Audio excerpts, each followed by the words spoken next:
I'm not a fucking scientist. I don't want to play formula. It doesn't matter. Okay, babe, it doesn't work for you. You know, what was that really worth, all that time and effort?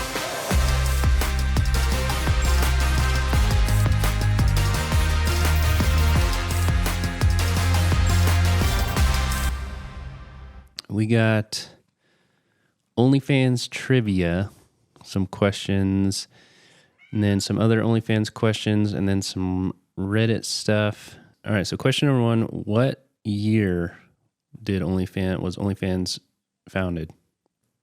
2015? No, pretty close. 2016. Yeah. Okay, name 5 mainstream celebrities of influencers who famously joined OnlyFans, causing a significant surge in platform traffic. Bad Baby. Is that her name? Yeah, Bad Baby. That's the one. Cardi B. Yep. Oh, there was a guy. Tyga? Yep. Bella Thorne? Yep. This other one I don't think you'll get. It's a proper celebrity? I don't even know who it is, but I don't know any celebrities. Okay. Amber Rose. Oh. Do you know who that is? Yeah, I do. Model, actress. Everyone knows who Amber Rose is, Eddie, not you. Okay. Yeah, I don't know famous people. Wow, that was pretty impressive. You got all of them besides that one. Yeah, wow. I'm surprised. Oh, here's one that people might think is interesting. Okay, in mid 2021, OnlyFans announced a ban on sexually explicit content. Anyone who was around remembers that, which was later reversed. What was the main reason given for this initial decision to ban such content? Weren't they just saying that it wasn't like in alignment with their business anymore or something? Yeah, that's kind of what they were saying, but it does have the right answer on here of what it actually was, which if you think about it, it's pretty... Something with like the merchants? Yeah, it's basically merchant processing. Yeah, they were having trouble with their merchant processors and bank which is why they kind of, when you're using the most popular banks and merchants, the fees are the lowest. And that's why some of the other fan sites pay or charge more to creators. Like they'll charge 25% instead of 20% because they're using high-risk merchant processing services. Interesting. There you have it. If you knew the answers to those questions, then you win nothing. So we'll get into some of the OnlyFans questions. So this is one that's been coming up quite a bit lately. So basically, this is a comment on one of my YouTube videos. I don't remember which one, or I think it's actually on the podcast. The video was about kind of comparing the different fan sites, OnlyFans, Slushy, Fansly, all these. And then, so this person says, you may not want to put all your eggs in such an unstable basket that has already kicked all adult creators off their platform before and continues to do it daily. Just some food for thought. I'd hate to see you guys lose what you've worked so hard for just because OnlyFans can't be trusted. Yeah, so with Slushy and Fansly, I mean, there's a lot of diehard fans that just love Slushy and they love Fansly and some of these alternatives. And I actually agree. I think the alternatives are much, much better in terms of features and function and customer service and all these other things. But what a lot of people don't take into consideration is the most important factor, which we're going to get into right here. So I've got this pulled up on the screen. This is SimilarWeb. This basically measures the amount of traffic and just gives you some data about,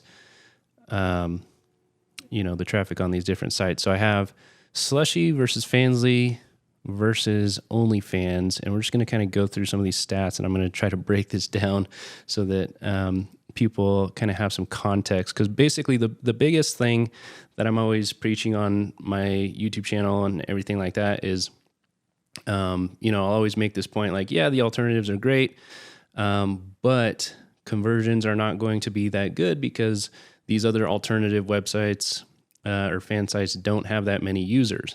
Okay, so right here, we're looking at OnlyFans, Fansly, and Slushy.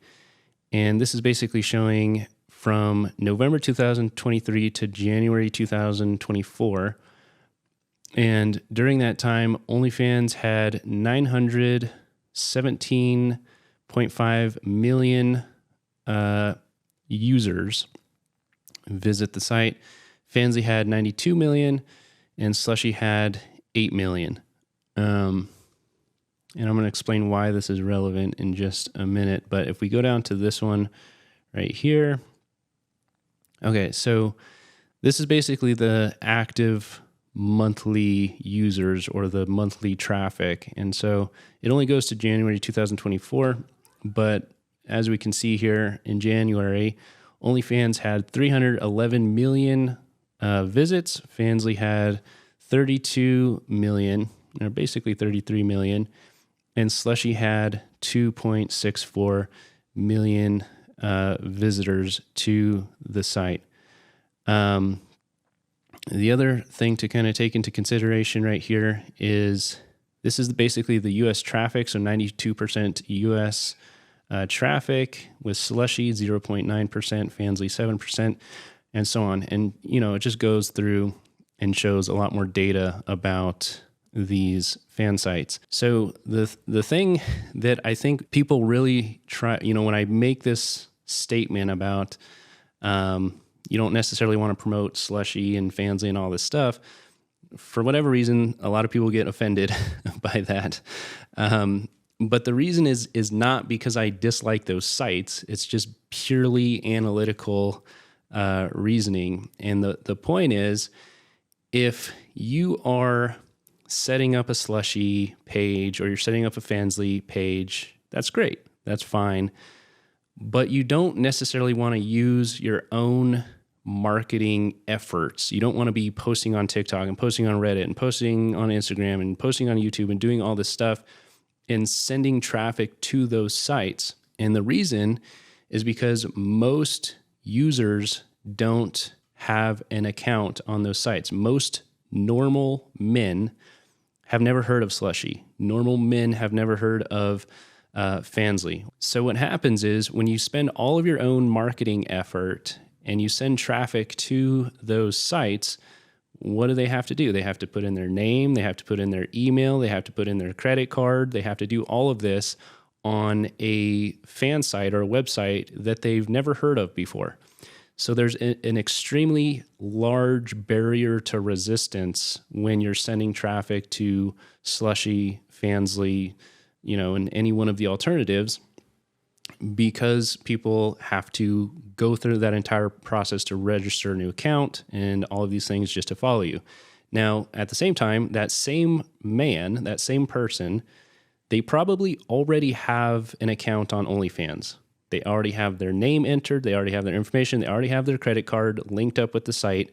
So if you're sending somebody to OnlyFans, in order for them to become a fan, they click one button. They click subscribe, done deal. They're now a fan. Point being is I do think those alternatives are great sites. And if you're just setting them up and getting a little bit of additional fans and money, just, you know, getting fans internally from the site itself, it's great. But I think where people end up losing money is when they spend a lot of their own marketing efforts, you know, driving traffic to those sites that just don't really convert that well because people haven't heard of them.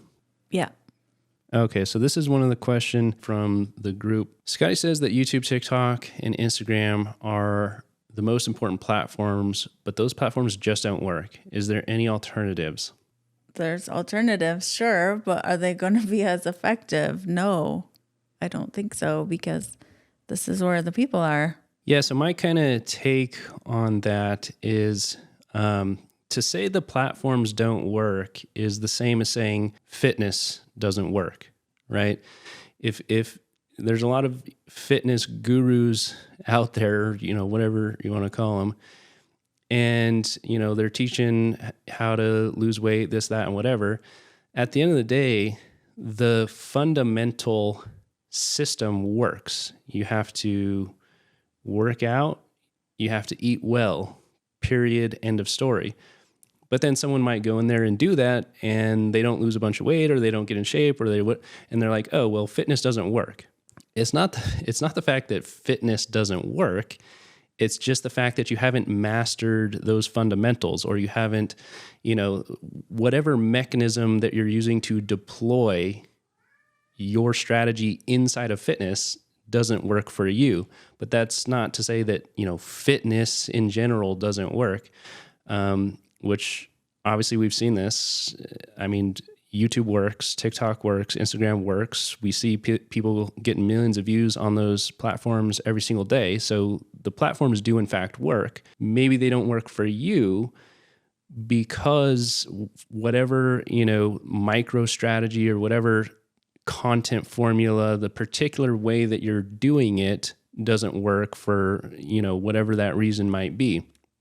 But I think because this actually happens a lot with people that come into the group and, they start going down the right path and they're doing everything right. But then what happens is, like anything worth doing, it becomes hard, it becomes difficult, it's a grind, and they start thinking, there's got to be an easier way. There's got to be, and just like the fitness industry, there's going to be some guru or somebody out there saying, oh yeah, try this magic weight loss pill, try this little diet pill, try this shake, smoothie, whatever. And so, that's exactly what happens in the OnlyFans industry is people know what works.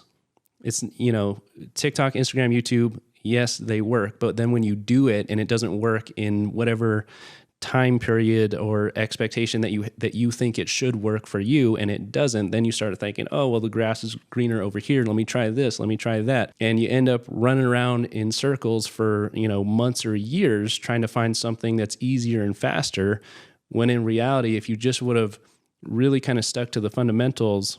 Even for me, I struggle with this because I just have the patience of a fucking 2-year-old. It is like anything else that is worth the grind. By the way, if you want to join us in the OnlyFans Level Up community, that is where I share all of my best secrets and strategies for OnlyFans creators, many of which are hitting really big numbers, as you may have seen from various guests on this podcast. But either way, it's a great place to be if you want to network or learn all of the best secrets and strategies to grow your OnlyFans account. You can find all of that information with the link down in the description below. But for now, back to the podcast. Fitness is kind of a boring, analogy to give, but it really is true because I used to be severely overweight. It was years of dedication and eating different food than everyone else and staying dedicated to the task at hand.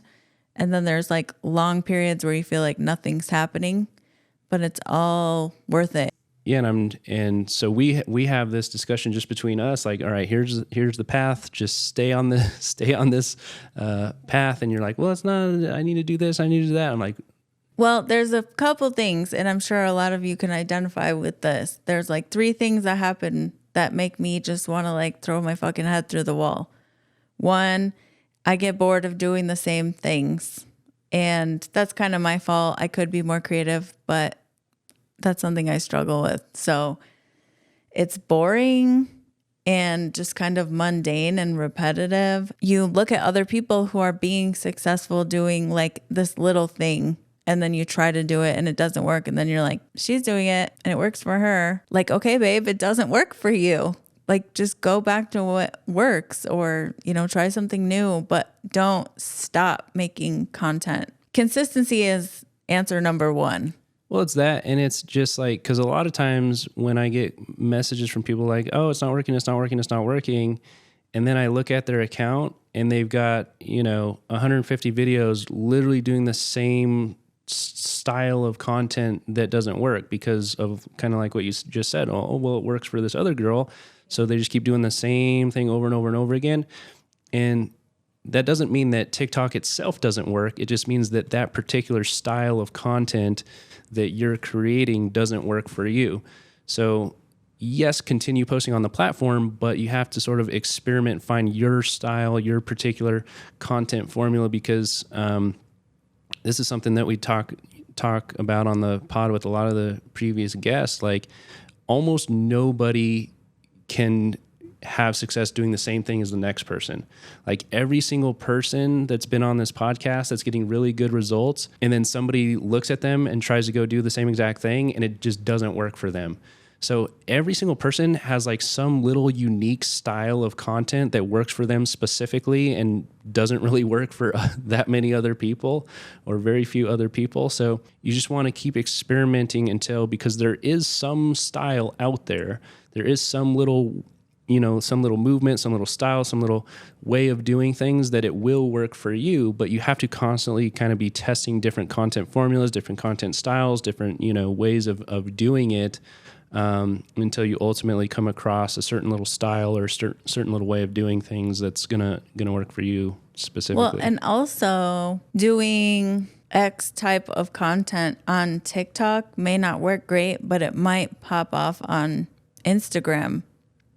So that's something that I try to keep in mind too. Like, don't just try something once and kind of, if it doesn't work, throw it out. Like, try it on the other platforms and try it a couple times. Yeah, I mean, it's basically just a giant experiment. You want to take, 10 or 20 different content formulas, content styles, and you want to just, try them all out and kind of figure out what works for you specifically. Oh, maybe if I match this person's style with that person's style and I do something kind of in between, it's just taking a lot of different ingredients until ultimately you find that kind of winning formula that works for you. Say that to me on the wrong day, though. That's funny. Like, you keep saying it's just a winning formula. Like, okay, I'm not a fucking scientist. I don't want to play formulas. Okay. Like, what's the answer?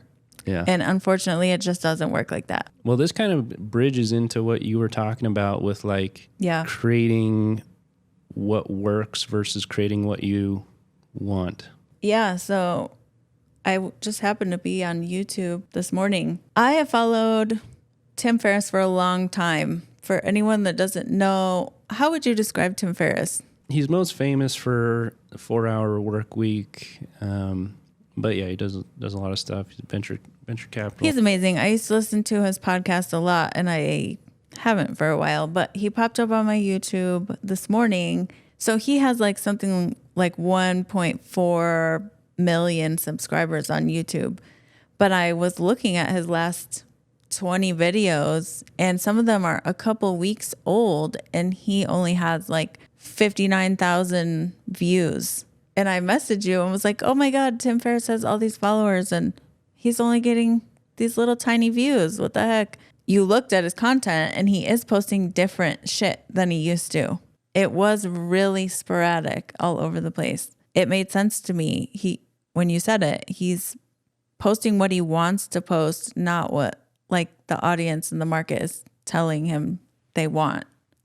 Which ultimately, that's what we all want to do as content creators. We want to get to a place where it's like you can just create stuff because that's what's appealing to you, and you just can kind of have the creative freedom to do whatever you want. But the reality is, like we kind of talked about it a little bit on the last podcast, like I think one of the worst narratives being peddled nowadays is just like, do what you're passionate about and the money will magically arrive, because that's not the case. I mean, it is true for people that are passionate in a niche that's also highly profitable, but it's not true for most people. So there's a very big difference. And even like back when I started some businesses inside of niches that I enjoyed, it becomes a grind and just as miserable as anything else, because say, for example, you love to paint.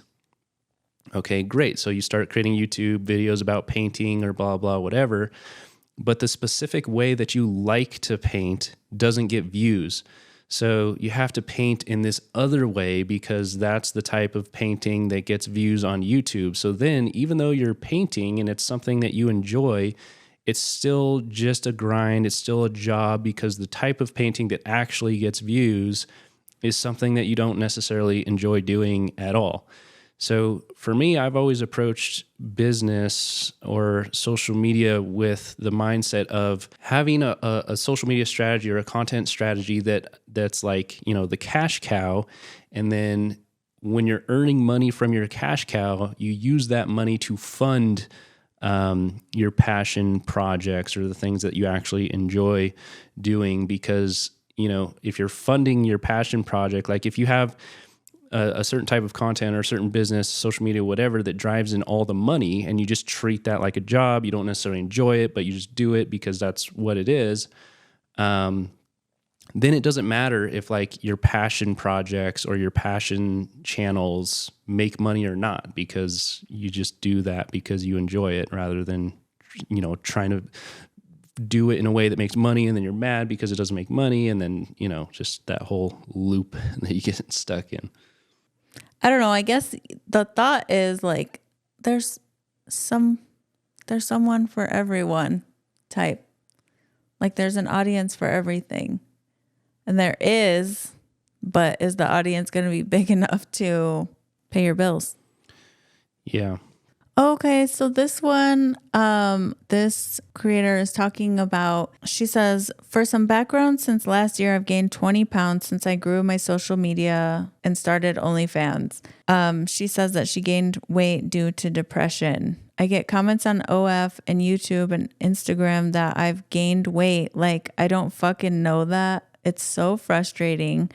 But then again, in this line of work, I guess people have the right to comment since my body is what makes me money. I get so irritated with these comments. And what prompted me to write this was one that I just got. Geez, you're gaining weight. Better take it easy. I delete all comments regarding my weight and deleted this one too. I understand it's better to not respond or engage with these people, so I don't show that I'm affected publicly, but it still just makes me want to rip their heads off, to be honest. Another reason it drives me crazy is because once I lose weight or get back down to where I started, these same people will comment telling me I'm getting too skinny. I can't win. When I was skinnier, I got comments saying my ass was disappearing. You can't win, and it drives me crazy. Have any of you dealt with this, and how do you not let it get to you and ruin your day? So this hit home for me, I guess, because I've obviously had people comment on my weight, call me chubby or jiggly or whatever.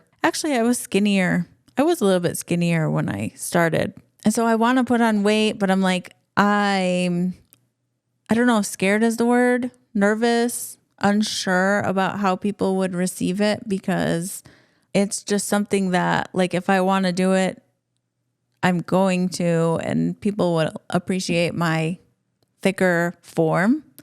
And some people will think I look terrible and disgusting and unfollow. And I personally just ignore it. There's two ways to go about it. Either A, don't look at your comments at all, period, whatsoever. If you're the type of person where it's gonna, have a huge impact on your day and your productivity and everything like that, just like, don't put yourself in that position to even see it. Or there's creators out there who use that as their main marketing tool, whether it's age, weight, a certain, look or whatever it is, and then they'll just really push into that. I think the thing that's, at the end of the day, people like to see you just feeling great in your skin. So if you're a little soft and jiggly, and you're really confident and exuding that in your content, people will love that. If you're hating your body, that's going to come through in your content too. And don't do that. Yeah, guys know that they're going to get more attention from saying something that's going to trigger you, because like every guy that's like saying something nice and being like, oh, you're so pretty, you're this, like those guys don't get responses most of the time. It's just, but like guys that come in there and like, you're so ugly, you're so fat, you're so this, you're so that, they've learned that if you can get a creator triggered, she's going to respond. She's going to respond and be like, oh, fuck you, blah, blah, whatever. But like any sort of attention is what they're trying to get. And they know that they can get that by being rude, or at least the odds of getting a response is higher when they're mean versus being nice. So my approach is kind of what you said first. Like, I don't look at my comments very much, but if I do happen to like just open the app and there's something in there, I just have no tolerance for it. I just goodbye, and that's that.